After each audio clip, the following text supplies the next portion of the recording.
ആ സിങ്കിൽ കിടക്കണ കിടപ്പ് കണ്ടോ? ഇത് എനിക്കിട്ടുള്ള പണിയാണ് കേട്ടോ. വേറൊന്നുമല്ലേ, ഇന്നലെ വൈകിട്ട് കിട്ടിയ 2 വരാല.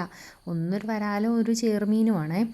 അപ്പം നോക്കിയാൽ രണ്ടിനെയും കൂടെ ഇന്നലെ രാത്രിയിൽ കിട്ടിയത് കൊണ്ട് ഞങ്ങൾ ഫ്രിഡ്ജിലെടുത്ത് വെച്ചിരിക്കുമായിരുന്നു. ഫ്രീസറിൽ വെച്ചത് കൊണ്ട് നല്ല കട്ടിയായിട്ടിരിക്കുവാണ്. വന്നപ്പോഴത്തേക്കും ചത്തുപോയായിരുന്നു കേട്ടോ. അല്ലാതെ നമ്മളതിന് സാധാരണ വെള്ളത്തിലിട്ട് വെക്കുവാണ് പതിവ്. വന്നപ്പോഴത്തേക്കും തന്നെ അതിന് ജീവനില്ലാത്തത് കൊണ്ട് നമ്മളത് ഫ്രിഡ്ജിലെടുത്ത് വെച്ചുകൊണ്ടോ ഈ പിച്ചാത്തി കൊണ്ടാണ് ഞങ്ങളത് വെട്ടാൻ പോണത്. എന്താവോ എന്തോ, ഒരു രക്ഷയില്ല, ഒരു മൂർച്ചയില്ല, താനും ഒന്നുമില്ല. എത്ര തേച്ച് നോക്കിയിട്ടും ഒരു രക്ഷയില്ലാത്തൊരു പിച്ചാത്തിയാണ് കേട്ടോ. എന്നിട്ട് ഞാനും കാത്തുക്കുട്ടനും കൂടെ അതിനെ കുറേ നേരം വെള്ളത്തിൽ ഇട്ട് വെച്ചിട്ട് എന്ത് ചെയ്താൽ ഐസ് വിടത്തില്ല. അവളാണെങ്കിൽ അതിനിടയ്ക്ക് ഭയങ്കര കളിയാണ്, വെള്ളത്തിലിട്ട് മീനെ പിടിച്ചുമൊക്കെ. അവസാനം ഞാൻ അതിനെ എടുത്ത് നോക്കിയപ്പോൾ കണ്ടോ, നമ്മൾ ആ ഫ്രിഡ്ജിൽ കയറാൻ വേണ്ടി വെച്ച ടൈപ്പിൽ ആ ഷേപ്പിൽ തന്നെ ഇരിക്കുവാണ്. അവസാനം ഞാനൊരു ചാക്ക് എടുത്ത് വെച്ചിട്ട് വളച്ചൊടിച്ചൊക്കെ നോക്കി, ഒരു രക്ഷയില്ല. എൻ്റെ കൈ മരച്ചിരിക്കുന്നതല്ലാതെ അതൊന്നും നിവരുന്ന ഒരു പരിപാടിയും കാണുന്നില്ല. പിന്നെ പിച്ചാത്തി എടുത്ത് ഞാൻ പയ്യെ അങ്ങോട്ട് ചെത്തി തുടങ്ങി. സാധാരണ നമ്മളിവിടെ ചെത്തി എടുക്കും കേട്ടോ. ചില സമയത്താണെങ്കിൽ പൊളിച്ചെടുക്കാറുമുണ്ട്. പൊളിച്ചെടുക്കുകയാണെങ്കിൽ നമുക്ക് വൃത്തിയാക്കാനായിട്ട് കുറച്ചും കൂടി എളുപ്പമാണ്. ഇത് ഫ്രിഡ്ജിൽ വെച്ചിട്ട് എടുത്തത് കൊണ്ടാണെന്ന് തോന്നുന്നു, പൊളിച്ചെടുക്കാനായിട്ട് ഭയങ്കര പാടായിരുന്നു. അതുകൊണ്ട് തന്നെ നമുക്ക് ചെത്തി എടുക്കാനായിട്ട്, അതായത് അതിൻ്റെ ചെതുമ്പലെല്ലാം കൂടി ഇങ്ങനെ ചെത്തി കളയാനായിട്ട് വളരെ ഈസി ആയിട്ടും തോന്നിയായിരുന്നു.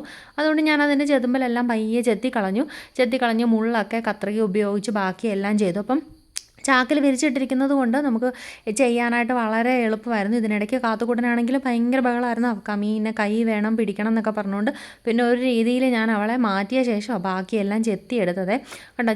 ഇതൊക്കെയാണെങ്കിൽ ഐസായിട്ട് ഇരിക്കുവാണെങ്കിൽ തന്നെ നമുക്ക് ചെത്തിയെടുക്കാം. ഇടയ്ക്ക് എൻ്റെ കൈക്കിട്ടൊന്ന് കൊണ്ടു തെറിച്ച് വന്ന് പിച്ചാത്തി ഒട്ടും മൂർച്ചയില്ലെന്നാണ് ഞാൻ വിചാരിച്ചിരുന്നത്. പക്ഷേ ഞാൻ വിചാരിച്ചതിനേക്കാളും നല്ല മൂർച്ചയാണ് പിച്ചാത്തിക്ക്. എൻ്റെ കൈ മുറിഞ്ഞാലും കുഴപ്പമില്ല, പിച്ചാത്തി ഓടിക്കല്ലേ എന്ന് ഇടയ്ക്കിടയ്ക്ക് അമ്മ വിളിച്ച് പറയുന്നുണ്ടായിരുന്നു കേട്ടോ. ഇതാണ് ഞങ്ങളുടെ ഇവിടുത്തെ ഏറ്റവും നല്ല പിച്ചാത്തിയാണ് ഞങ്ങൾ വെച്ചിരിക്കുന്നത്. അതിലേക്ക് മൂർച്ചയില്ലെന്ന് പറഞ്ഞ് ആരും ഇങ്ങോട്ട് വരണ്ട കേട്ടോ. കാണുന്നത് പോലെയല്ല, അവൻ ഇച്ചിരി ആൾ കേമനായിരുന്നു. ആദ്യത്തെ കാഴ്ചയിൽ ഞാനങ്ങ് വിചാരിച്ചു ഒട്ടും മൂർച്ച കാണത്തില്ലെന്ന്. കണ്ടോ, ചെതുമ്പിലൊക്കെ നല്ല അടിപൊളിയായിട്ട് പെട്ടെന്ന് തന്നെ ചെത്തിയെടുക്കാനായിട്ട് പറ്റും. അപ്പോൾ 2 എണ്ണം നമ്മൾ ഈസി ആയിട്ട് ചെത്തിയെടുത്ത് കഴിഞ്ഞു. ഇനി നോക്കിയേ, നല്ലതായിട്ട് വൃത്തിക്ക് ഉരച്ച് തേച്ച് കഴുകാൻ വേണ്ടിയിട്ട് നമ്മളൊരു കല്ലിൻ്റെ അവിടെ എത്തി. സാധാരണ ഞങ്ങൾ പണ്ട് അലക്കിക്കൊണ്ടിരുന്ന കല്ലാണ് കേട്ടോ. മിഷ്യൻ വന്നേ പിന്നെ ഇപ്പം കല്ലിൽ അലക്കുന്ന പരിപാടിയേ ഇല്ലാത്തത് കൊണ്ട് ഇപ്പം മീൻ തേച്ച് കഴുകാൻ വേണ്ടിയിട്ട് ഉപയോഗിക്കുവാണ്. അപ്പം കറുത്ത തൊലികളെല്ലാം നമ്മൾ കുറേയൊക്കെ തേച്ച് കഴുകി വൃത്തിയാക്കി നല്ല വട്ടം അരിഞ്ഞെടുത്തിട്ടുണ്ട്. എന്നിട്ട് കുറച്ച് കുരുമുളകും വെളുത്തുള്ളിയും കുറച്ച് ചുമന്നുള്ളിയും മുളക് പൊടിയും എല്ലാം കൂടെ ചേർത്ത് നന്നായിട്ട് അരച്ചെടുത്ത് ഉപ്പുമൊക്കെ ചേർത്ത് അത് ആദ്യം അരച്ചെടുത്തിട്ട് വന്നിട്ടാണ് ബാക്കി മുളക് പൊടിയും മഞ്ഞൾപ്പൊടിയും ചേർത്ത് നമ്മുടെ പാൻ അടുപ്പേൽ വെച്ച് ഓരോ കഷ്ണമായിട്ട് അതിനകത്തിട്ട് വറുത്ത് കോരിയെടുത്ത് പാനിലേക്ക് എണ്ണ ഒഴിച്ചപ്പോഴത്തേക്കും എല്ലാം കൂടെ ഒരു സൈഡിലേക്ക് പോയി കിടക്കുന്ന എണ്ണയെ.